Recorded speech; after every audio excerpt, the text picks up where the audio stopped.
गणित की इस कक्षा में आपका स्वागत है। मैं हूं मनोज किशोर बहुगुणा, कार्यक्रम समन्वयक एनईपी प्रकोष्ठ एससीईआरटी उत्तराखंड। आज इस कक्षा में हम कक्षा 10 विषय गणित अध्याय 13 पृष्ठीय क्षेत्रफल और आयतन के भाग 4 का अध्ययन करेंगे।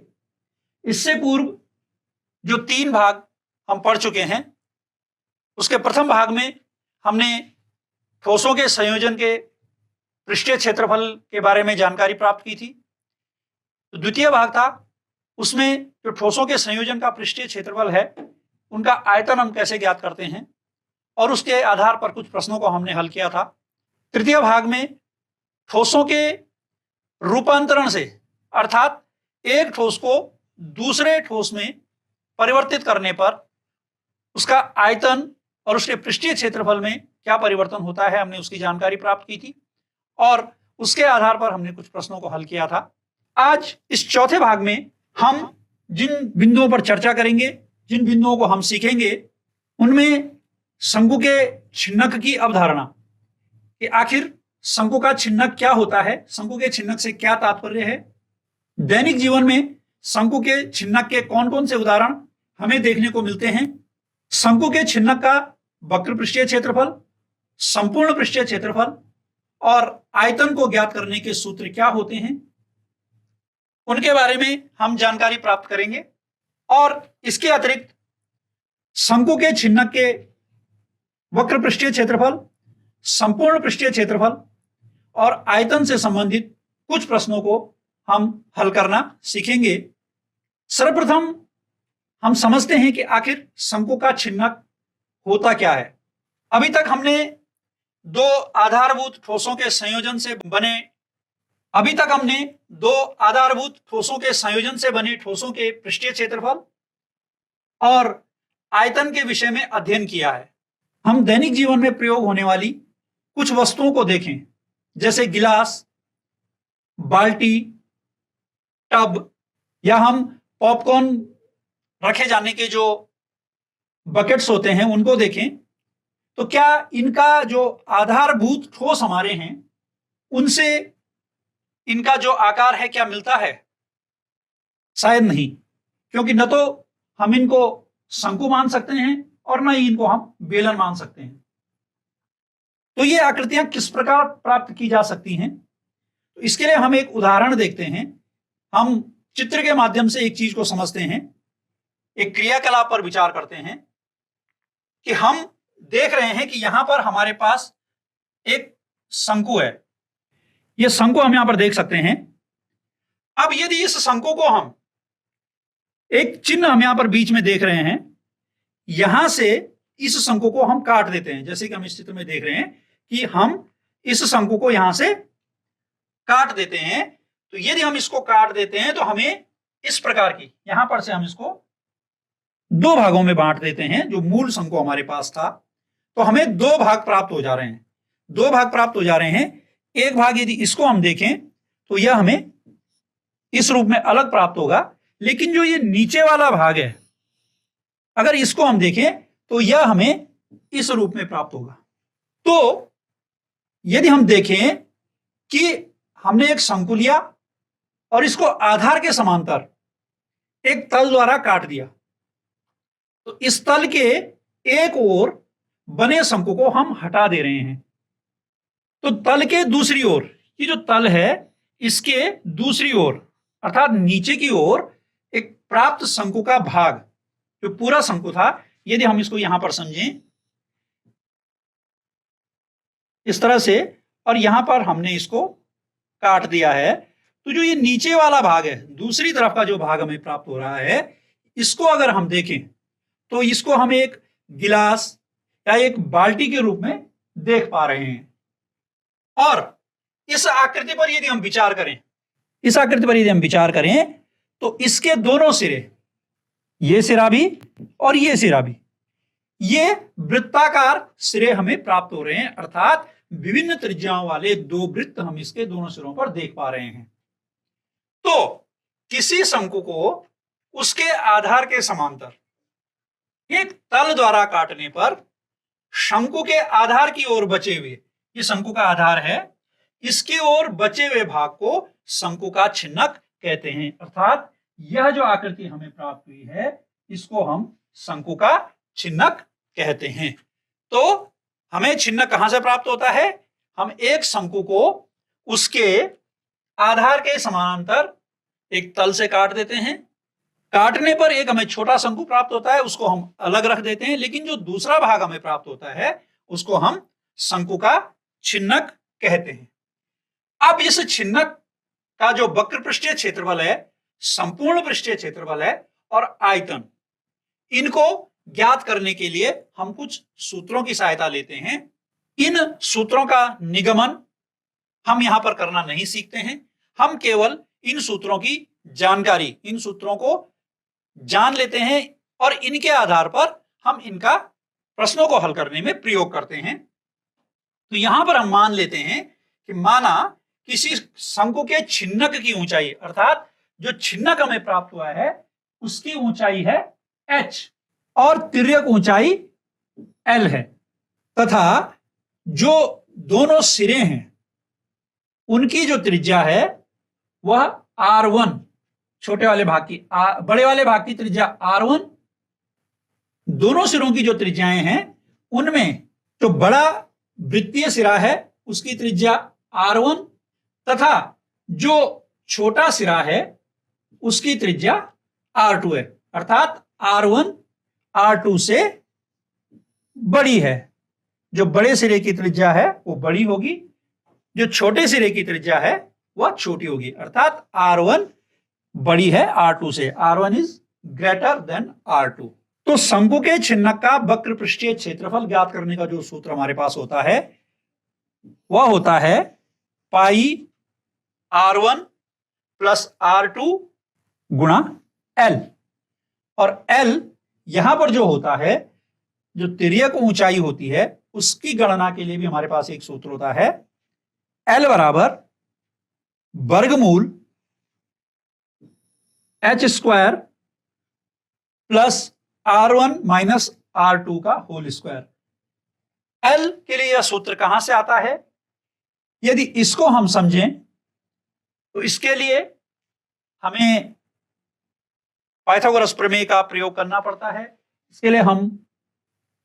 इसके लिए यहां से हम एक लंब r1 पर डाल देते हैं और इस प्रकार हम देखते हैं कि यह जो भाग है यह हमें r1 माइनस r2 मिलता है और यह h के समानांतर जो रेखा है, जो लंब हमने डाला है, यह भी, इसकी माप भी h होगी। और यहां पर हम यदि पाइथागोरस प्रमेय का प्रयोग करें तो हमें l के लिए जो सूत्र मिलता है वर्गमूल h स्क्वायर धन r1 माइनस r2 का होल स्क्वायर मिलता है।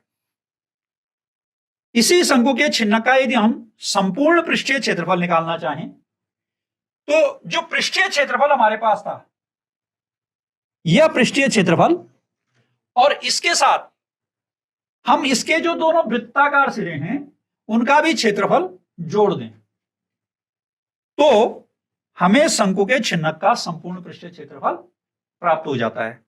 अर्थात वक्र पृष्ठीय क्षेत्रफल हमारे पास था पाई गुणा l गुणा r1 प्लस r2, और जो बड़ा वृत्ताकार सिरा जिसकी त्रिज्या हमने r1 कही है उसका क्षेत्रफल होगा पाई r1 स्क्वायर, क्योंकि हम जानते हैं वृत्त का क्षेत्रफल होता है पाई r स्क्वायर। और यहां पर जिस वृत्ताकार सिरे की हम बात कर रहे हैं उसकी त्रिज्या को हमने r1 माना है, तो उसका जो क्षेत्रफल होगा वह होगा पाई r1 स्क्वायर।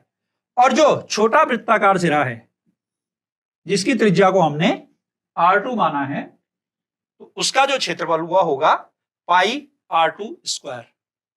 अर्थात जब हम संपूर्ण पृष्ठीय क्षेत्रफल की बात कर रहे हैं तो इस छिन्नक का वक्र पृष्ठीय क्षेत्रफल धन बड़े सिरे का क्षेत्रफल और धन छोटे सिरे का क्षेत्रफल, दोनों वृत्ताकार सिरों के क्षेत्रफल हमने वक्र पृष्ठीय क्षेत्रफल के साथ जोड़ दिए, और इस प्रकार हमें शंकु के छिन्नक का जो संपूर्ण पृष्ठीय क्षेत्रफल है उसका सूत्र प्राप्त हो गया है पाई l r1 plus r2 plus pi r1 square plus pi r2 square. यदि हम शंकु के छिन्नक का आयतन ज्ञात करना चाहते हैं तो उसके लिए जो सूत्र होता है 1/3 पाई एच गुणा R1 square plus R2 square plus R1 गुणा R2। तो ये तीन सूत्र हम यहां पर देख सकते हैं शंकु के छिन्नक का वक्र पृष्ठीय क्षेत्रफल ज्ञात करने के लिए, संपूर्ण पृष्ठीय क्षेत्रफल ज्ञात करने के लिए और शंकु के छिन्नक का आयतन ज्ञात करने के लिए, ये तीन सूत्र। अब इन सूत्रों के आधार पर हम कुछ प्रश्नों को हल करके यहां पर देखते हैं। इसके लिए पहला उदाहरण लेते हैं। पानी पीने वाला एक गिलास 14 सेंटीमीटर ऊंचाई वाले एक शंकु के छिन्नक के आकार का है। दोनों वृत्ताकार सिरों के व्यास 4 सेंटीमीटर और 2 सेंटीमीटर हैं। इस गिलास की धारिता ज्ञात कीजिए। अर्थात हमें इस गिलास का आयतन ज्ञात करना है, इस गिलास में कितना द्रव आ सकता है उसकी हमें माप ज्ञात करनी है। तो हम मान लेते हैं कि यह हमारे पास कोई एक गिलास है जिसकी की जो ऊंचाई है वह हमें दी गई है 14 सेंटीमीटर। यहां पर हम देख सकते हैं गिलास की ऊंचाई 14 सेंटीमीटर दी गई है और इसके जो दोनों वृत्ताकार सिरे हैं, इन वृत्ताकार सिरों की व्यास की जो माप है वो हमें दी गई है D1। यदि हम जो बड़ा सिरा है, ऊपर वाला जो सिरा है, इसका डायमीटर व्यास 4 सेंटीमीटर तथा छोटे सिरे का व्यास 2 सेंटीमीटर यह हमको दिया गया है, तो हम इसकी पहले त्रिज्या ज्ञात कर लेंगे। हम जानते हैं कि त्रिज्या व्यास की आधी होती है। तो यदि D1 4 सेंटीमीटर है तो जो R1 होगी वह D1 को हम जो है R1 बराबर D1/2, तो ये 4/2। तो जो R1 हमें मिलेगी वो मिलेगी 2 सेंटीमीटर और D2 को यदि हम 2 से विभाजित कर देंगे तो हमें मिलेगा R2 अर्थात 2/2, 1 सेंटीमीटर। तो जो हमें त्रिज्याएं R1 और R2 मिली हैं और हमें ऊंचाई दी गई है, इसके आधार पर हम इस गिलास का, जो कि क्या है शंकु के छिन्नक के आकार का है, उसका आयतन ज्ञात करेंगे। और आयतन हम जानते हैं कि शंकु के छिन्नक का आयतन ज्ञात करने के लिए सूत्र होता है 1/3 pi H R1 square plus R2 square plus R1 R2। तो सारे माप हमको यहां पर दी गई हैं। H हमें पता है, R1 की हमने गणना कर दी है, R2 की हमने गणना कर दी है। अब इन मानों को हम यहां पर प्रतिस्थापित करते हैं। जब हम इन मानों को प्रतिस्थापित करते हैं, तो H के स्थान पर हमने 14, R1 के स्थान पर 2 और R2 के स्थान पर 1 यह हमने प्रतिस्थापित कर दिया है। हल करने पर 2 का वर्ग 4, 1 का वर्ग 1 और 2 गुणा 1 2 हमें प्राप्त होता है। इनको यदि हम जोड़ दें तो 4 धन 1 धन 2 4 और 1 5 और 2 7 हमें प्राप्त होता है। 1/3 गुणा 22/7 गुणा 14 अभी हमने इसी प्रकार यहां पर लिख दिया है। अब यदि हम इसको हल करें तो हमें क्या प्राप्त होगा? 22 गुणा 14/3 कैसे प्राप्त होगा? इस 7 से, जो कि 22/7 के हर में है, हम इस 7 को भाग दें, विभाजित करें या हम कहें काट दें तो हमारे पास, और 22 गुणा 1 हमें मिलेगा 22। 22 गुणा 1 22 गुणा 14 और बटे 3, 22 और 14 की गुणा करके हम यदि यहां पर देखें तो हमें क्या मिलेगा? 308/3। और इस 308/3 को जब हम हल करेंगे, यदि 3 से हम 308 को विभाजित करें 3 कम 3। अब हम 0 उतारते हैं, भाग नहीं जाता है, फिर हम 0 रखते हैं, फिर हम 8 को उतारते हैं और अब हम भाग देते हैं, तो 3 दूने 6, 8 से 6 को यदि हम घटाते हैं तो 2। अब ये हमारा पूर्ण संख्या और 2/3, ये 2 अंश और ये 3 हर होता है। ये हम भाग की प्रक्रिया में जब हम किसी संख्या, किसी भिन्न को मिश्रित भिन्न में बदलते हैं, तो उस प्रक्रिया में हम यह सीखते हैं कि 308/3 को हम 102 सही 2/3 लिख सकते हैं। और इतना घन सेंटीमीटर हमें इस गिलास का आयतन प्राप्त हुआ है, जिसकी कि हमें ऊंचाई दी गई थी, दोनों सिरों के व्यास दिए गए थे, उनके आधार पर हमने त्रिज्या की गणना की, उन मानों को हमने सूत्र में प्रतिस्थापित किया और उसके आधार पर हमने आयतन की गणना करी, तो हमें 102 सही 2/3 घन सेंटीमीटर इस गिलास का आयतन प्राप्त हुआ है। अतः गिलास का आयतन या धारिता जो हमें प्राप्त हुई है 102 सही 2/3 घन सेंटीमीटर प्राप्त हो गई है। एक अन्य उदाहरण हम यहां पर लेते हैं कि एक शंकु के छिन्नक की ऊंचाई 4 सेंटीमीटर है तथा इसके वृत्तीय सिरों के परिमाप परिधियां 18 सेंटीमीटर और 6 सेंटीमीटर हैं। इस छिन्नक का वक्र पृष्ठीय क्षेत्रफल ज्ञात कीजिए। अर्थात एक जो छिन्नक है, इसकी तिर्यक ऊंचाई हमको 4 सेंटीमीटर दी गई है। छिन्नक की तिर्यक ऊंचाई 4 सेंटीमीटर दी गई है। हम यहां पर देख सकते हैं कि यह तिर्यक ऊंचाई है, यह हमको 4 सेंटीमीटर दी गई है। इसके अलावा जो इसके वृत्तीय सिरे हैं, बड़ा वृत्तीय सिरा और छोटा वृत्तीय सिरा, इनकी जो परिमाप है या परिधि है, यह हमको 18 सेंटीमीटर और 6 सेंटीमीटर दी गई है।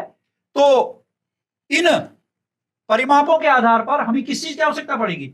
चूंकि हमें त्रिज्या की आवश्यकता पड़ेगी, तो इन परिमापों के आधार पर हम त्रिज्या की गणना कर लेंगे। तो परिमाप बड़े वृत्तीय सिरे का जब हम देखते हैं तो यह हमें 18 सेंटीमीटर दिया गया है, और वृत्त का जो परिमाप होता है या परिधि होती है, उसका सूत्र होता है 2πr। तो 2πr1, यदि हम बड़े सिरे की जो त्रिज्या है उसको r1 मान लें, तो 2πr1 बराबर हमें दिया गया है 18। तो इसको हम जब देखें तो r1 बराबर 2 से हम 18 को भाग देंगे तो हमें 9 प्राप्त होगा, और इस पाई को हम पक्षांतर करेंगे तो हमारे भाग में प्राप्त होगा। अर्थात r1 बराबर हमें 9/पाई, जो त्रिज्या हमें बड़े सिरे की मिली है वह मिल गई है 9/पाई। इसी प्रकार छोटे वृत्तीय सिरे का परिमाप कितना है? 6 सेंटीमीटर दिया गया है। अब उसकी त्रिज्या यदि हम r2 माने तो 2πr2 बराबर 6, पुनः ये 2 से हम भाग देंगे, पाई हमारा पक्षांतर होगा, तो जो r2 हमें प्राप्त होगा यह r2 प्राप्त होगा 3/पाई। इस प्रकार हमें r1 और r2 प्राप्त हो गए हैं। तो यहां पर हम देख सकते हैं कि जो छोटा सिरा है उसकी त्रिज्या हमें 3/पाई सेंटीमीटर, जो बड़ा सिरा है उसकी त्रिज्या 9/पाई सेंटीमीटर हमको मिल गई है। और हम वक्र पृष्ठीय क्षेत्रफल का जो सूत्र होता है छिन्नक का, वह होता है पाई r1 plus r2 into L. अब हम एल जो कि तिर्यक ऊंचाई है 4 सेंटीमीटर हमको दी गई है, r1 और r2 इनके मान सूत्र में प्रतिस्थापित कर देते हैं। तो सूत्र में यदि प्रतिस्थापित कर देते हैं तो r1 हम देखते हैं 9/पाई हमने ज्ञात किया था, r2 3/पाई, और तिर्यक ऊंचाई हमको 4 प्रश्न में दी गई है। तो ये मान हमने प्रतिस्थापित कर दिए हैं। अब यदि इस कोष्ठक के अंदर हम देखें हर समान है और दो भिन्नों का योग हमें करना है, तो जो अंश हैं वह सीधे सीधे जुड़ जाएंगे क्योंकि हर समान है।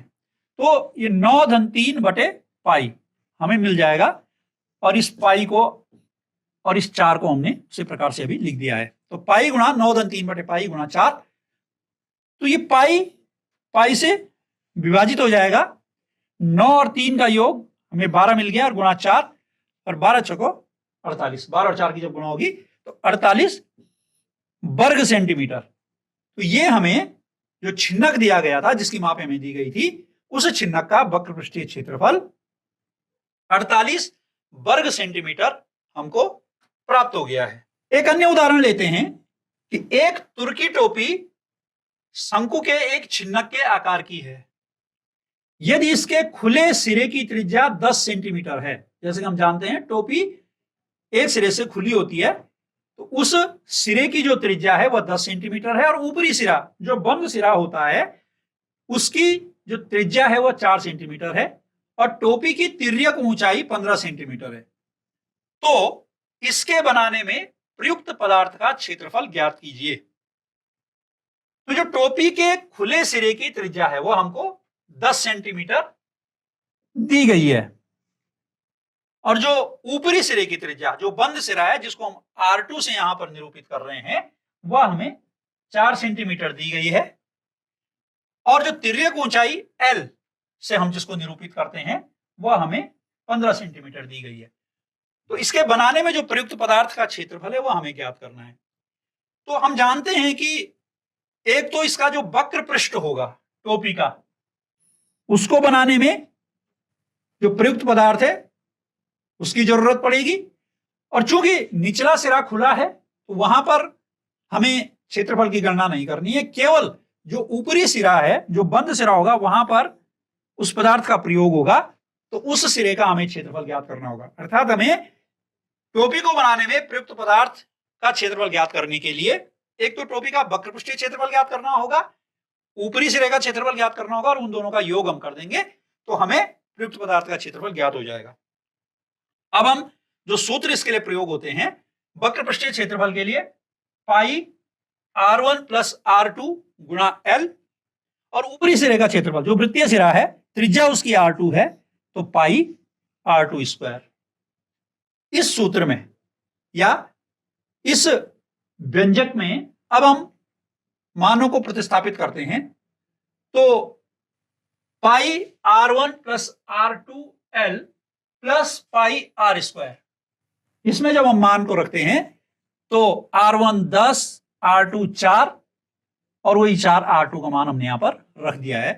इसको जब हम आगे गणना करते हैं तो 10 धन 4 14 हो जाएगा, गुणा 15 ये हमारे यहां पर आ गया, और 4 का जब हम वर्ग करते हैं तो 16। ये 22/7 यहां पर भी था और यहां पर भी था इस धन के बाद, तो इस 22/7 को हमने कॉमन ले लिया, तो एक ब्रैकेट में हमारे पास बच गया 10 धन 4 गुणा 15, और दूसरे में 4 का वर्ग 16। इसको हम इस तरह से हल कर सकते हैं। अब हम 15 और 14 इनकी जब गुणा होगी तो 15 चौको 60 हासिल 6, 15 और 6 21, 210। 14 और 15 की गुणा करके हमें 210 मिला, धन 16 हमने अभी इसी प्रकार से लिख दिया है। तो 22/7 कोष्टक के अंदर 210 धन 16 और 210 धन 16 226, और इसको जब हम हल करेंगे तो हमें मिलेगा 710 सही 2/7 वर्ग सेंटीमीटर। इसको हल करके हम ज्ञात कर सकते हैं 22 और 226 के हम गुणा कर देंगे, और उसको हम 7 से जो गुणनफल हमें प्राप्त होगा विभाजित कर देंगे, तो 710 सही 2/7 वर्ग सेंटीमीटर, तो 710 सही 2/7 वर्ग सेंटीमीटर हमें प्राप्त हो जाएगा। अतः जो टोपी को बनाने में प्रयुक्त पदार्थ का क्षेत्रफल है उसकी जो माप हमें प्राप्त हुई है 710 सही 2/3 वर्ग सेंटीमीटर, और इस प्रकार यही इस प्रश्न का उत्तर भी होगा। अब इस आधार पर, इन प्रश्नों के आधार पर, छिन्नक की अवधारणा के आधार पर हम कुछ परियोजनात्मक कार्य कर सकते हैं या इसको हम गृह कार्य भी कर सकते हैं, ताकि जो छिन्नक की अवधारणा है और उसकी जो वक्र पृष्ठीय क्षेत्रफल है, जो उसका संपूर्ण पृष्ठीय क्षेत्रफल है, और जो आयतन है उसके बारे में हमारी जो अवधारणा है और अधिक स्पष्ट हो, हम इसका दैनिक जीवन में व्यावहारिक उपयोग देख सकें और क्रियात्मक रूप से हम उस अनुभव को प्राप्त कर सकें। उसके लिए हम कुछ दैनिक जीवन में इस प्रकार के कार्य कर सकते हैं, जैसे हम गीली मिट्टी से एक लंबवृत्तीय शंकु की रचना कर दें, और जब हम शंकु बना देते हैं तो उसकी हम लंबाई, चौड़ाई, ऊंचाई, त्रिज्या, तिर्यक ऊंचाई इन सबको माप लें। अब जब हम माप लेते हैं तो जो मूल शंकु है उसका पृष्ठीय क्षेत्रफल और आयतन हम ज्ञात कर सकते हैं। इससे हमारी दो अवधारणाएं मजबूत होंगी, एक तो हमें शंकु की जानकारी प्राप्त होगी। अब हम क्या करेंगे कि इस आकृति से, जो हमने मिट्टी की आकृति बनाई है, इसके शीर्ष से एक छोटा शंकु, जैसा कि मैंने छिन्नक की जब अवधारणा स्पष्ट की थी तो कैसे हम छिन्नक प्राप्त करते हैं, उसी प्रकार से हम एक छोटा शंकु इस शंकु से काट देंगे, और जो दूसरी ओर सिरा बचेगा, हम जानते हैं वह एक छिन्नक होगा, उस छिन्नक की भी हम मापें ले लेंगे। हम उसके छोटे सिरे की त्रिज्या ले लेंगे, बड़े सिरे की त्रिज्या ले लेंगे, उसकी तिर्यक ऊंचाई की माप ले लेंगे, और इस प्रकार जब हमें यह सारी मापें मिल जाएंगी, उसके बाद इस छिन्नक का हम वक्र पृष्ठीय क्षेत्रफल ज्ञात कर लेंगे, हम संपूर्ण पृष्ठीय क्षेत्रफल ज्ञात कर लेंगे और आयतन ज्ञात कर लेंगे। इस प्रकार हम एक प्रयोजनात्मक कार्य इस तरह से कर सकते हैं। इसी प्रकार हम दैनिक जीवन में प्रयोग की जाने वाली, हमारे घर में विभिन्न प्रकार की छिन्नक के आकार की वस्तुएं हैं, जैसे कि मैंने पूर्व में बताया कि गिलास हम ले सकते हैं, घर में प्रयुक्त होने वाली कोई बाल्टी ले सकते हैं, कोई कढ़ाई ले सकते हैं, कोई टब ले सकते हैं, जैसे मैंने कहा पॉपकॉर्न के जो बकेट्स होते हैं वह ले सकते हैं। इस प्रकार की अनेक आकृतियां जो कि हमें छिन्नक के आकार की दैनिक जीवन में दिखाई देती हैं, हम कोई भी एक आकृति ले सकते हैं और उस आकृति की हम मापे ले लें। मापे हमको क्या क्या आवश्यकता पड़ेगी? हम उसकी ऊंचाई ज्ञात कर सकते हैं, हम उसकी तिर्यक ऊंचाई माप सकते हैं, हम उसके छोटे सिरे की त्रिज्या माप सकते हैं, व्यास माप सकते हैं, परिधि माप सकते हैं, जो भी हम करना चाहते हैं।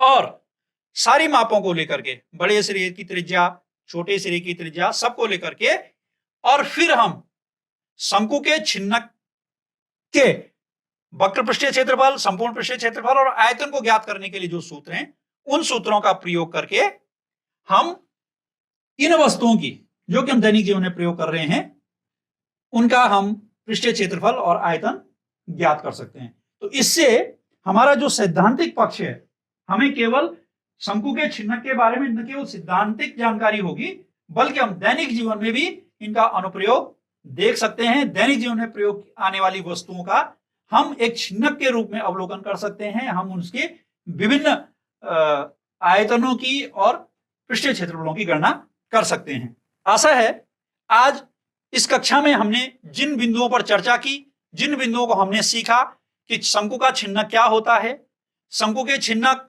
से संबंधित जो उसकी त्रिज्याएं होती हैं, चाहे छोटा सिरा हो बड़ा सिरा हो, वो क्या होती हैं, और तिर्यक ऊंचाई क्या होती है, ऊंचाई क्या होती है, और कैसे हमें छिन्नक प्राप्त होता है, दैनिक जीवन में उसके कौन कौन से प्रयोग हमको देखने को मिलते हैं, कैसे हम उसका संपूर्ण पृष्ठीय क्षेत्रफल ज्ञात करते हैं, कैसे हम उसका वक्र पृष्ठीय क्षेत्रफल ज्ञात करते हैं, कैसे हम आयतन ज्ञात करते हैं।